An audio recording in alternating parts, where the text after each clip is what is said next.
Well, hey there, you're on the internet, I have some free time, and welcome to the Triple N Network, where all you newbie nib nerds can find all the news you'll need. Let's look at an ink today, shall we? Now, today's ink was once again provided by the wonderful, original Mysterious Benefactor in the giant bag of samples from K.W.Z inks of Poland.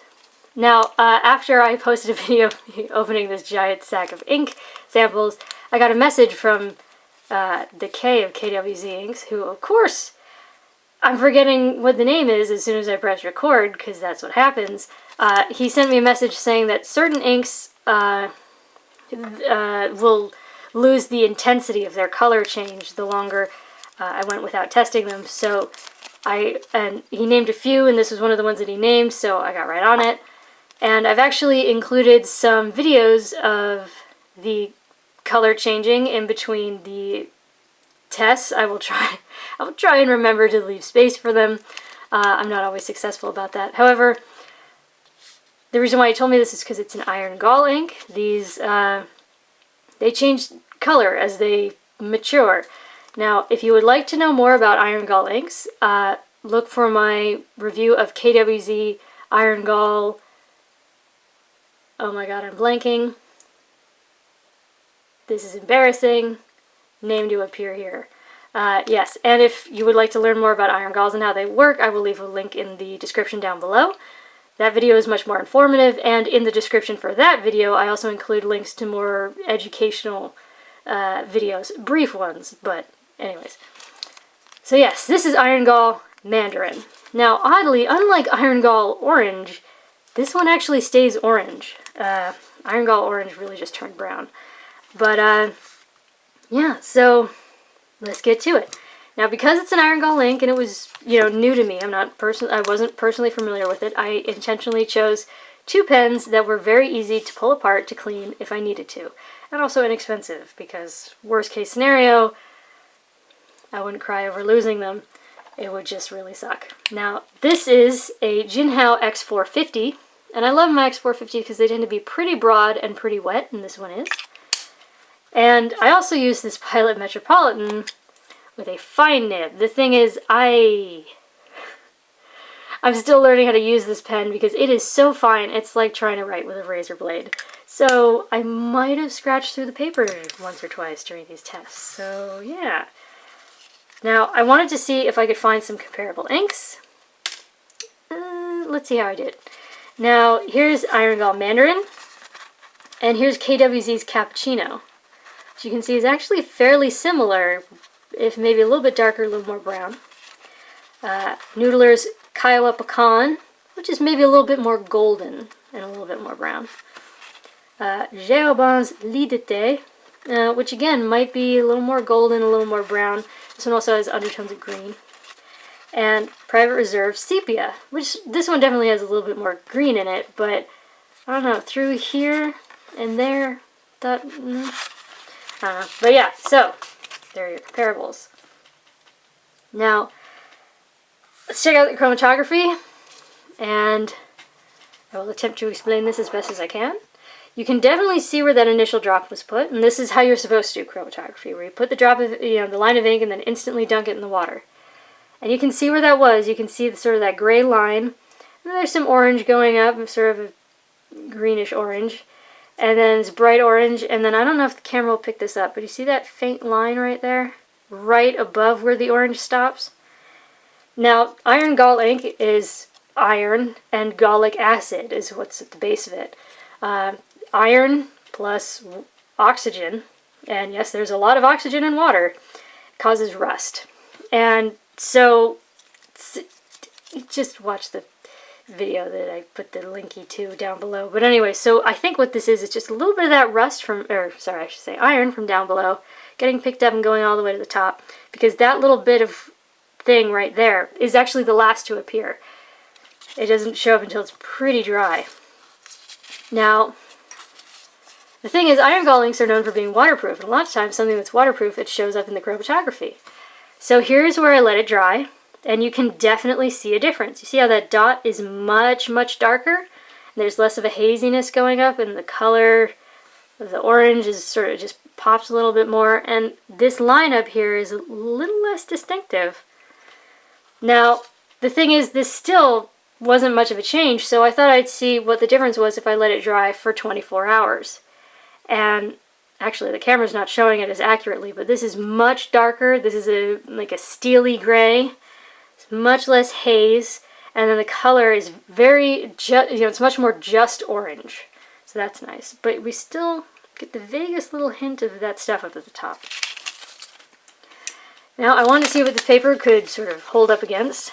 So here's water. As you can see, the orange washed away. There's some of that gray underneath that doesn't want to move. Now, 1/3 bleach solution. Bleach is an oxidizer. Oxygen plus iron equals rust. So in some ways, it's sort of like forced a reaction out of this, and a lot of that gray underneath doesn't want to move. Ammonia pen flush generally has a similar reaction. However, it really got that orange moving, but the gray underneath is still pretty noticeable. Hydrogen peroxide did I don't know what. It turned it a bright orange, and honestly, I can't really tell what's going on underneath, so yeah. Alright, paper test, top down in density, Clairefontaine 90 grams per square meter. Now, this is something that's it's very common for Iron-Gall inks to take longer to dry. There's more stuff in this ink and paper. It is porous, so you kind of have to think of it as almost like a sieve or like a coffee filter. You know, it takes time for the water to move through all the particulates to then sink into the paper. So it does take a little long for it to dry, which, considering just how darn fine that Japanese fine is, the fact that it took 17 seconds might be really surprising, but Iron-Gall inks do take longer to dry. Now, the Raw and Wet JinHao took 26, but also, I hope this shows up. See this bit of shininess in the scrubby for the JinHao, that bottom one? That was interesting. But yeah, as I say here, it's perfectly polite in that, you know, it doesn't bleed, doesn't feather, doesn't spread, doesn't sheen. There's no echo even, which is nice. But the thing is, I was expecting more water resistance because, I mean, you can see the stuff at the center is very clear, very there, but a lot of the orange washed away. And I was expecting something a little bit darker. Now, the reason why it's not is because, or I keep saying like I expected it, I didn't, but okay, so it takes a while for this reaction to occur, for the iron to bond with the paper and essentially rust and really sink in, and this only got maybe 20 or 30 minutes. Again, you know, the difference in chromatography, given the more time to dry, the darker it gets, the more it resists the water. So this is worst case scenario. 20 minutes, you'll get that. Imagine what it would be like after a day.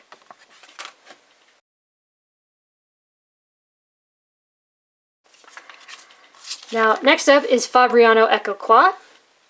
It's 85 grams per square meter. I tend to like it because it can handle inks that even Rhodia and Clairefontaine can occasionally struggle with. It's not perfect, but yeah, it looks really good on here. I hope you'll get to see this. It's just great shading. But again, kind of long dry times because there's a lot of stuff in this ink. The Japanese fine took 16 seconds.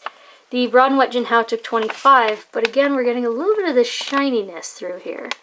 It's a fascinating color. It doesn't make me think of mandarin oranges or anything. It actually makes me think of almost like dark honey or maybe like a amber maple syrup or something. It does have some brown in it, so you're not going to get like a bright, vibrant orange, but here we do get some really great shading. I hope this shows up.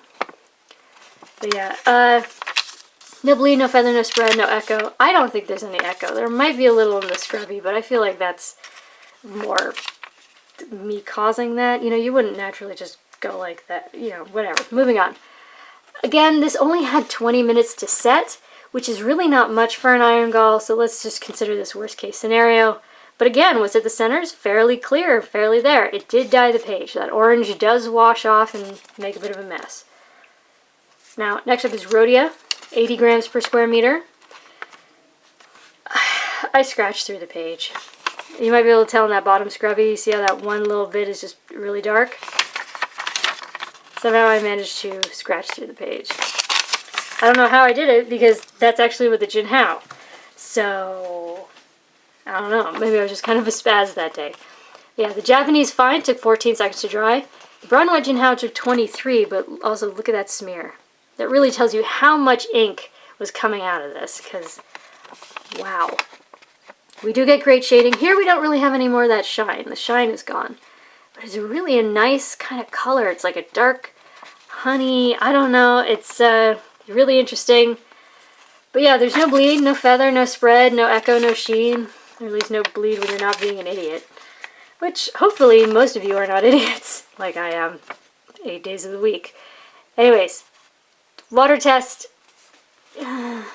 Again, this had maybe 20 minutes. It needs more time. It did dye the page, and if you had to recover that, you could, because that stuff at the center, it's you know, it's not moving, it's not exploding.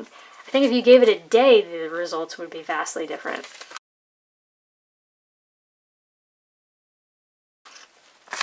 Never mind, you know, like 3 weeks or something. Now, next up is Tomoe River paper, which is known for drawing out shading and sheen and dry times, and it did draw out dry times. But actually, not by a whole lot with that Japanese fine. It took 18 seconds, which, yes, for Japanese fine, sounds absolutely epic. But this is Tomoe River, and it's an Iron-Gall, and it's fairly saturated, so it kind of follows logic, but you know, I mean, I always wish dry times were better, but, you know, that... But anyways, the broad and white JinHao took 31 seconds. I usually stopped counting at 30, but I could tell that it was nearly there, and luckily it was. It was just 31 seconds. But, again, look at the size of these smears. There was some serious ink coming out of here. And again, just some beautiful shading on here. And again, we get this shiny thing going on. So that was kind of cool. But yeah, so there's definitely some echo with the X450. It's not bleed, and it's not even near bleed, even in the scrubby. But it's just this ink, when laid on really thick, can get a little dark, and this type of ink is actually, like, in order for it to, like, really do what it's supposed to do, it's supposed to sink into the paper. It's designed to do that. That's why it's gallic acid. The acid helps it sink into the paper. But yeah, it doesn't come out the other side at all. It's fairly dark. It is in the paper, and this is very thin paper. So you like, if you lay it on really thick, like a weirdo, you might get some echo. But yeah, there's no feather, no spread, no bleed. I mean, it's well behaved. I mean, it's Tomoe River. Now, water test. This paper does love to just let ink slide away when you add more water. And it kind of did, but mostly what it did let slide away was that orange. I mean, comparatively, because we see a lot of times on this paper, stuff just disappears. This, no, if you absolutely had to recover that, I think you could. And again, I think if you gave it just a day instead of 20 minutes, you'd get much better results.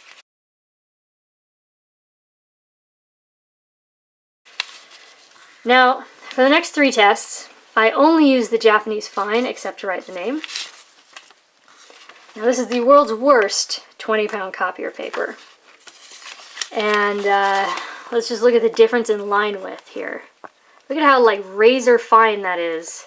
Here, it doesn't spread as much as we sometimes see on this paper. Now it looks more like a Western fine, but there still is some spread, so that's something to be aware of. Now, it took 2.5 seconds to dry. I guess you could say that there's some shading on here, but I really don't see much. It's still kind of a nice dark honey color. Yeah, it's a little woolly, but considering just how, like, cheap and awful this paper is, it could be a lot worse. And if we look through here, try and hold this still. Not many feathers, right? Really not a lot of feathering. We get a couple. We get a little woolliness. But really not bad, am I right? Considering what we usually see on this paper, really kind of impressive. And then, look at this. Now this is something, oops, sorry about that, my lamp overheated and decided to shut itself off. I decided to tell it who's boss. Anyways, so, as I was saying, this is something that Iron-Gall inks are actually known for, is a lot of times they're really well behaved on cheap paper. It's not a universal thing, but a lot of them are very well behaved on, you know, copier paper, Mead paper, things like that. And here, that definitely appears to be the case. I mean, we have, like, few, maybe, like there, the center of the screen, like little bits of like maybe hints of something going on the other side, but really well behaved. And again, because this is more absorbent paper, it tends to draw the ink in, make it harder to wash out. That's definitely what happened here. You can see what's at the center is very clear, very there. The orange is kind of exploding off of it like it's on fire, but yeah, if you had to recover that, you could. You absolutely could. Now, next up is Mead Notebook Paper. Now, this is the kind of Mead Notebook Paper that you might find in like a 5-star spiral notebook, not the kind that you get in like a a composition notebook, like a lab notebook. That kind of paper feels more like newsprint. This stuff, for some reason lately, it's been feathering like crazy. Here, not so much. Like here, let's look at still. That's about as intense as it gets. In fact, I'm hard-pressed to find any feathering anywhere else. And that's saying something, because even some of my most well-behaved inks are freaking out on this paper lately. Oh, no, wait, hang on. Bottom of the hoopies. But that's it. I mean, this is what I mean. Like, this ink is known for, like, just, it's so well-behaved, on the cheaper papers. You still get a little bit of shading, I'd say, in the scrubbage, just a tiny bit. 1.5 seconds to dry. There's no bleed. That is probably, and look, even that's not like bleed. That was probably just me being an idiot and still not knowing how to use a Japanese fine. Again, with those downstrokes, probably the same thing. But yeah, no bleed. There's maybe a little hint of something going on the other side, but super well behaved. And again, it's a more absorbent paper. It tends to draw the ink in, make it harder to wash out. As you can see, that stuff at the center is very clear, very dark. It looks like it's on fire because all that orange stuff is washing away. But if you had to recover that, you absolutely could. Now, lastly is Moleskin Paper, which I hate because they charge you so much for it. And as someone who knows paper, I am telling you, it is very poorly made paper. Okay, you see this right here? You can see the pulp, the size of the pulp in the paper. You don't want to be able to see that. And it's very woolly. And look at this. This is like, you can get 200 pages of this stuff, like in a little ream at the pharmacy, when it's like back to school time, for about $1. Pretty much nothing. Here, we get this. What is this? It's gross. It's gross looking. We get feathering, we get this gross, like, bleh texture. We get some bleed, and like full-on bleed. Not a lot, but some. I'm not happy. I hate this paper. But this is the weirdest part. So you saw in all the cheap papers, the stuff at the center was very clear. This stuff starts to get patchy. I mean, yes, the orange is washing off, but you see how, like, even that, it's like, I don't like it. Alright, so, there you go, for your consideration. K.W.Z, Iron-Gall, Mandarin. It stays orange-ish. It's sort of like a honey brown, but, with orange. It's, yeah, I mean, it's an Iron-Gall ink. If you give it more than, like, 20 minutes, it will resist water much better than these tests show. However, as you saw in the cheap papers, the orange will wash away, but that gray at the center will stay. And it's very well behaved on cheap papers. Maybe not expensive, cheaply made papers, but like Mead and the world's worst 20-pound copier paper did just great. Especially in something very easy like this Japanese fine. Really not bad. I wish more people would get into Iron-Gall inks, because first of all, they're fascinating. Secondly, we probably wouldn't know half of the things we know about things from history without Iron-Gall inks. Well, for the last 600 years. But anyways, for your consideration from the Triple N Network, if you liked the video, please give it a thumbs up. If you'd like to see more, please subscribe to the channel. And thanks for watching. Bye.